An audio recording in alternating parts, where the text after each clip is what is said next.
Breaking news చూస్తున్నాము. చంచల్గూడ జైల్లో remand ఖైదీగా ఉన్న అఘోరిని చూసేందుకు వారి పేరెంట్స్ అయితే జైలుకు చేరుకున్నారు. ములాఖాతులో కూడా అఘోరితో మాట్లాడారు కాసేపు. అయితే అఘోరిని చూసి కన్నీళ్లు పెట్టుకున్నారు అఘోరి పేరెంట్స్. అయితే దీనికి సంబంధించి కూడా మనం బ్రేకింగ్ అయితే చూస్తున్నాము. చంచల్గూడ జైలు వద్దకైతే అఘోరి శ్రీనివాస్ పేరెంట్స్ అయితే చేరుకున్నారు. ఇప్పటికే కొన్నాళ్లుగా కూడా ఇటు తెలుగు రాష్ట్ర వ్యాప్తంగా కూడా సంచలనం సృష్టించిన అఘోరి అయితే ఒక కేసులో అటు పూజలు చేస్తానంటూ ఒకరిని నమ్మించిన కేసులో జైలుకు వెళ్ళింది. అయితే ఈ నేపథ్యంలో కూడా ఇప్పటికే 14 రోజుల రిమాండ్ విధించారు అఘోరి శ్రీనివాస్ కి. అయితే ఈ నేపథ్యంలో వారి తల్లిదండ్రులు ఎవరైతే ఉన్నారో వారైతే చంచల్గూడ జైలు వద్దకు చేరుకుని అఘోరిని ములాఖతులో కలిసి వచ్చారు. ఇప్పుడే ఒక 10 నిమిషాలు అయితే ఆ అఘోరితో మాట్లాడి వచ్చినట్టు కూడా మనకి సమాచారం అందుతుంది. అయితే అఘోరిని చూసి వారి తల్లిదండ్రులు కన్నీళ్లు పెట్టుకున్నారు. ఇన్ని రోజులు కూడా అసలు అఘోరి ఎవరు ఎక్కడి నుంచి వచ్చింది అంటూ కూడా ఉన్న ఊహాగానాలకు అయితే అసలు వాళ్ళ తల్లిదండ్రులు ఎక్కడి నుంచి వచ్చారన్న దానికి కూడా ఈ రోజు తల్లిదండ్రులు వచ్చి కలవడం అనేది ఒక సంచలనంగా మారిందనే చెప్పొచ్చు. అయితే మనం బిగ్ టీవీ స్క్రీన్ మీద ఎక్స్క్లూజివ్ గా చూస్తున్నాము. అఘోరి శ్రీనివాస్ తల్లిదండ్రులను అయితే తన కొడుకు జైల్లో ఉండడంతో కూడా అఘోరి ఈ రోజు అయితే జైలు వద్దకు వచ్చి ములాఖతులో తనతో మాట్లాడి వారి వివరాలను అయితే అడిగి తెలుసుకున్నారు. అయితే అఘోరిని చూసిన వెంటనే వారి తల్లిదండ్రులు అయితే కన్నీటి పర్యంతమయ్యారని చెప్పాలి. అయితే అఘోరి కూడా అటు వారి పేరెంట్స్ తో పాటు వర్షిని గురించి కూడా ఆరా తీసింది. అటు వర్షిని ఎక్కడుంది అసలు ఏంటి అనే దానిపై కూడా అఘోరి ఆరా తీసినట్టుగా కూడా మనకి ప్రస్తుతం తెలుస్తుంది. అయితే ప్రస్తుతం రిహాబిలిటేషన్ సెంటర్ లో వర్షిని ఉంది. ఈ నేపథ్యంలో అఘోరి అయితే వర్షిని గురించి ఆరా తీసింది వాళ్ళ పేరెంట్స్ తో. ప్రస్తుతం ఇక ములాఖతులో అటు అఘోరిని వారి పేరెంట్స్ అయితే కలిశారు. దానికి సంబంధించిన విజువల్స్ చూస్తున్నాము. ఇక ఇదే అంశానికి సంబంధించి మరింత సమాచారం అందించేందుకు మా ప్రతినిధి గౌతమి అక్కడ లైవ్ లో సిద్ధంగా ఉన్నారు. గౌతమి, చెప్పండి, ఇప్పటికే అఘోరిని అయితే వాళ్ళ పేరెంట్స్ వచ్చి కూడా ములాఖాతో కంప్లీట్ అయినట్టుగా కూడా తెలుస్తుంది. అసలు వాళ్ళు ఏం చెప్తున్నారు, డీటెయిల్స్ ఏంటి? రైట్ అఖిల, అయితే ములాఖత్ కి సంబంధించి నిన్న ఆల్రెడీ మోకిల పోలీస్ స్టేషన్ కి కస్టడీకి అయితే అఘోరిని తీసుకెళ్లడం కూడా జరిగింది. అయితే ఈ రోజు శనివారం రోజు ములాఖత్ ఉండడం కారణంగా ఇవాళ ఇక్కడ చంచల్గూడ జైలుకి అయితే తీసుకురావడం జరిగింది. అండ్ పొద్దున్న 7:30 సమయంలోని వాళ్ళ అమ్మ, వాళ్ళ నాన్నగారు, అలాగే వాళ్ళ అక్క, బావ శ్రీనివాస్ని కలవడానికి అయితే ములాఖత్కి రావడం కూడా జరిగింది. అండ్ వాళ్ళు బయటకు వచ్చిన తర్వాత కూడా మనం మాట్లాడే ప్రయత్నం చేశాము. అయినప్పటికీ మొత్తం కూడా మీడియా అని కూడా చూడకుండా మొత్తం వాళ్ళ అక్క ఏ విధంగా బిహేవ్ చేస్తుంది అన్న దానిపైన క్లియర్గా విజువల్స్లో కూడా చూడొచ్చు. అందరిపైన కూడా విరుచుకుపడుతుంది. అసలు ఏం మాట్లాడారు, ములాఖత్లో శ్రీనివాస్తో ఏమన్నారు, లేకపోతే శ్రీనివాస్ ములాఖత్కి వచ్చిన తర్వాత వీళ్ళని చూసిన తర్వాత ఏం మాట్లాడారు అన్న ప్రశ్నలు వేసినప్పటికీ వాళ్ళు ఎక్కడ కూడా సమాధానం చెప్పని పరిస్థితి కనిపిస్తుంది. అయితే వాళ్ళ తండ్రితో కూడా మాట్లాడితే వాళ్ళ తండ్రి చెప్తుంది ఏంటంటే, మేము ఇక్కడ చనిపోవడానికి వచ్చాము, శ్రీనివాస్ చేసిన దానికి మేము చనిపోవడానికి వచ్చామని అయితే వాళ్ళ తండ్రి చెప్తున్న మాటలు.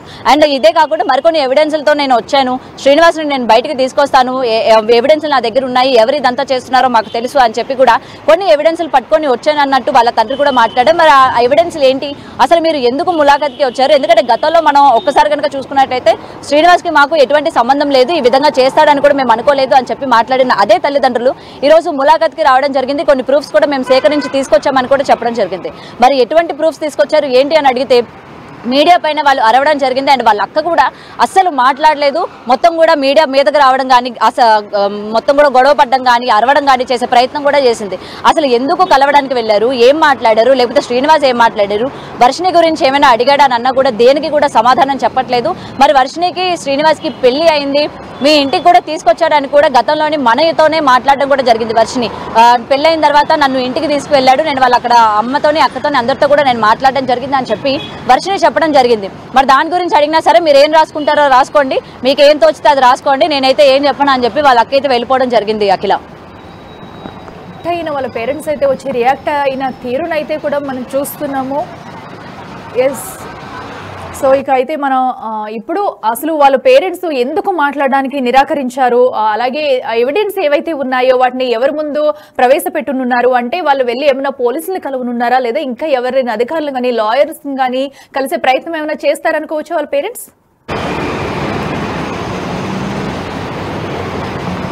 రైట్ అఖిల, అయితే ఇక్కడికి చంచల్ కూడా వచ్చే ముందు వాళ్ళు మోకిల పోలీస్ స్టేషన్కి వెళ్ళినట్టయితే సమాచారం ఉంది. మరి వాళ్ళు ఏవైతే ఎవిడెన్స్లు తీసుకొచ్చారో అక్కడ మోకిల పోలీస్ స్టేషన్లోనే అతని పైన కేసు నమోదైంది కాబట్టి ఈ పూజలకి సంబంధించి డబ్బులు తీసుకున్నాడని కానీ మొత్తం కేసు అక్కడ నమోదైంది కాబట్టి ఏమైనా ప్రూఫ్స్ అక్కడ ప్రవేశపెట్టే అవకాశాలు ఉన్నాయా అని దానిపైన కూడా ఇంకా క్లియరెన్స్ లేదు. ఎందుకంటే ఏది అడిగినా సరే వాళ్ళు మాట్లాడడానికి నిరాకరించారు. మొత్తం కూడా వాళ్ళ అక్క అయితే మనం చూడొచ్చు కదా, అసలు ఏం మాట్లాడిన పరిస్థితి కనిపిస్తుంది. అసలు మీరు ఎవరు నన్ను అడగండి, ఒకవేళ మేము ఏం మాట్లాడినా సరే మీరు ఇంకొకటి చెప్తారు లేకపోతే ఇంకొకటి వేస్తారు అని చెప్పి ఆవిడ మాట దాటేసే ప్రయత్నం చేస్తోంది. మరి అయితే ఇక్కడ మొత్తం కూడా అడగడం జరిగింది. ఇప్పటి వరకు కూడా ఈ బ్యాంక్ బ్యాలెన్స్ ఏవైతే ఉన్నాయో 2.5 కోట్ల వరకు తన బ్యాంక్ బ్యాలెన్స్ ఉంది, శ్రీనివాస్ అకౌంట్ లో అంత డబ్బు ఉంది అని అడిగిన తర్వాత కూడా దీనికి సంబంధించి వీళ్ళ తమ్ముళ్ళ హస్తం కూడా ఉంది. ఈ అకౌంట్ ఏదైతే ఉందో ఈ 2.5 కోట్ల డబ్బు ఏదైతే ఉందో వాళ్ళ తమ్ముడు అకౌంట్ లో ఉందన్న సమాచారం కూడా అందుతుంది. మరి అదే ప్రశ్న వాళ్ళ ముందు కూడా పెడితే మాకైతే సంబంధం లేదు, మీకు కావాలంటే బ్యాంక్ డీటెయిల్స్ అవి మేము మీకు చూపిస్తాము అని చెప్పి చాలా రెక్లెస్ గా మాట్లాడి వెళ్ళిన పరిస్థితి కనిపిస్తుంది. అయితే వీళ్ళపైన కూడా కొంచెం అనుమానం కూడా వస్తుంది. ఎందుకంటే ఎందుకు ఈ విధంగా మాట్లాడుతున్నారు, కొడుకు అక్కడ ఉన్నప్పుడు ఏ తప్పు చేయనప్పుడు మీడియా ముందు చెప్పాలి కదా, నా కొడుకుకి ఏమి తెలీదు, వర్షినికి నిజంగానే పెళ్లి జరిగింది లేకపోతే ఆ డబ్బులు ఎక్కడి నుంచి వచ్చాయని చెప్పి కొడుకుని సమర్థించడమో లేకపోతే అసలు జరిగిన విషయం ఏంటో అని చెప్పి ఏదో ఒకటి మీడియా ముందు మొరపెట్టుకుందాము లేకపోతే మా ఆవేదనని బయటికి చెప్తాము అని చెప్పి ఏ పేరెంట్స్ అయినా కూడా ట్రై చేస్తారు. మరి వీళ్ళు ఎందుకు హైడ్ చేస్తున్నారు, ఎందుకు ఏ మాట అడిగినా సరే దాటేస్తూ ఉన్నారు అని దానిపైన కూడా అనుమానం వస్తోంది అఖిల ప్రెసెంట్ అయితే. మరి అయితే వీళ్ళు మళ్ళీ ఏది మాట్లాడాలన్నా మీకు ఎటువంటి ఇన్ఫర్మేషన్ కావాలన్నా మా సొంతూరు బెల్లంపల్లికి రండి, మేము అక్కడే మాట్లాడతాము, ఇక్కడ మేమేమి మాట్లాడము, మమ్మల్ని ఎవరు ఏది అడగొద్దు అని చెప్పి కూడా వెళ్ళిపోయిన పరిస్థితి కనిపిస్తుంది అఖిల. ఇప్పటికే అయితే అటు 14 రోజుల రిమాండ్ అయితే విధించింది అటు అఘోరికి అయితే. మరి ఈ నేపథ్యంలో అటు విచారణ జరుగుతున్న నేపథ్యంలో ఈ రోజు అయితే వాళ్ళ పేరెంట్స్ తీరును కూడా చూస్తున్నాము. మరి ఈ కేసుకు సంబంధించి వాళ్ళ పేరెంట్స్ ని కానివ్వండి అలాగే వాళ్ళ ఊరు ఏదైతే ఉందో వాళ్ళని ఇంకా ఎవరినైనా విచారించే అవకాశం ఉందనుకోవచ్చా? రైట్ అఖిల, విచారించవచ్చు. ఎందుకంటే గతంలోని ఇప్పుడు ఈ పెళ్లి కావచ్చు లేకపోతే ఈ డబ్బులకి 2.5 కోట్లు ఏ విధంగా తనకు వచ్చాయి, కేవలం మనకి ఏంటంటే ఆన్ నోట్ కనిపిస్తుంది. అతను 9 లక్షలు ఒకటి లేకపోతే 5 లక్షలు కేవలం పూజకు మాత్రమే తీసుకున్నారని చెప్పి ఈ డబ్బులు కనిపిస్తున్నాయి. కానీ మరి ఆ అకౌంట్లో 2,36,00,000 వరకు ఉంది అని చెప్పి చెప్తూ ఉన్నారు. మరి దీనికి సంబంధించి కూడా విచారణ జరుగుతోంది. ఆ డబ్బులు ఎక్కడి నుంచి వచ్చాయి, ఎవరెవరికి పూజలు చేశారు, ఇందులో వాళ్ళ యొక్క కుటుంబ సభ్యులు హస్తం ఏమైనా ఉందా, అంటే వాళ్ళ కుటుంబ సభ్యులకి ఇదంతా తెలిసే జరుగుతుందా లేకపోతే తెలియక చేస్తున్నారా, అసలు దీన్ని ఎటువంటి పూజలు చేస్తారు, ఎందుకని ఇంత డబ్బులు తీసుకున్నారు అనే దానిపైన కూడా విచారించే అవకాశం ఉంది. ఈ రోజు ములాఖాత్ అయిపోయిన తర్వాత మళ్ళీ రేపు మోకిల పోలీస్ స్టేషన్ కస్టడీకి మళ్ళీ రెండోసారి విచారించడానికి తీసుకెళ్లే అవకాశాలు కూడా ఉన్నాయన్న సమాచారం కూడా అందుతుంది అఖిల. మరి అక్కడ తీసుకెళ్లిన తర్వాత ఈ బ్యాంక్ డీటెయిల్స్ గురించి కావచ్చు లేకపోతే వాళ్ళ తమ్ముడు అకౌంట్ మీద ఉంది కాబట్టి వాళ్ళ తమ్ముడు కూడా ఇందులో భాగం ఉందా, ఇదంతా కూడా వీళ్ళు కలిసే చేశారా అన్న దానిపైన కూడా విచారించే అవకాశాలు ఉన్నాయి అఖిల. కూడా అఘోరిపై అయితే కేసు నమోదు చేయడం జరిగింది. అయితే పూజలు చేస్తానంటూ మోసం చేసి డబ్బులు ఇలాగ తీసుకున్నాడు అంటూ కూడా వస్తున్న నేపథ్యంలో ఇంకా ఎవరైనా బాధితులు ఇలాగ పూజల కోసం అఘోరిని కలిసి పూజలు చేయించుకున్నవారు ఇంకా ఎవరైనా బాధితులు బయటకు వచ్చే అవకాశం ఏమైనా ఉందా? రైట్ అఖిల, అయితే ఇప్పటికే వీళ్ళే కాకుండా ఇంకొక 3 నుంచి 4 వరకు బాధితులు ఉన్నారు అని అయితే ఇప్పటికే సమాచారం అందుతుంది. ఇంకా వాళ్ళు ఎక్కడున్నారు ఏంటి, వాళ్ళు కూడా బయటకు వచ్చే అవకాశాలు ఉన్నాయా లేవా అనే దానిపైన కూడా విచారణ కొనసాగుతుంది. ఎందుకంటే వీళ్ళే కాదు ఇంకా చాలా మంది తిరిగి డబ్బులు ఇచ్చారు, వాళ్ళందరూ కూడా కరీంనగర్ చుట్టుపక్కల ప్రాంతాల్లో ఎక్కువ శాతం కరీంనగర్లో ఉండే వాళ్ళే అని కూడా బయటకు వినిపిస్తుంది. మరి అక్కడ కూడా ఆల్రెడీ కరీంనగర్లో కూడా దీనిపైన కేసు నమోదైంది కాబట్టి అక్కడ వాళ్ళని ఏమైనా పిలిపించి విచారణ చేసే అవకాశాలు ఉన్నాయా లేదా అన్న దానిపైన కూడా ఇంకా క్లియరెన్స్ రావాల్సి ఉంది. ప్రెసెంట్ అయితే ఇక్కడ ఎవరైతే బాధితురాలు ఉన్నారో 9 లక్షలు అని చెప్పి లేకపోతే 5 లక్షలు అని చెప్పి ఆల్రెడీ కేసులు అయితే నమోదైనాయి, వాళ్ళని మాత్రమే విచారించారు ఎందుకు డబ్బులు ఇచ్చారు ఏంటి అని చెప్పి. మరి ఇంకా శ్రీనివాస్తో మాట్లాడితే తప్ప ఇంకా ఎంతమంది దగ్గర తన డబ్బులు తీసుకున్నారు, ఎంతమందికి తన పూజలు చేయిస్తానని చెప్పి డబ్బులు అడిగాడు అన్న దానిపైన ఇంకా పోలీసులు విచారణ కొనసాగుతూనే ఉంది అఖిల. పేరెంట్స్ అయితే నేరుగా అటు బెల్లంపల్లి వెళ్ళిపోతున్నారు అనుకోవచ్చా, లేదంటే వారి దగ్గర ఏవైతే ఎవిడెన్స్ ఉన్నాయంటున్నారో వాటిని తీసుకుని ఇక్కడ ఎవరి దగ్గరకైనా వెళ్ళి కలిసే ఛాన్స్ ఉందనుకోవచ్చా? మరొకసారి అఘోరితో ములాఖాత్ అయ్యే అవకాశం ఉందా?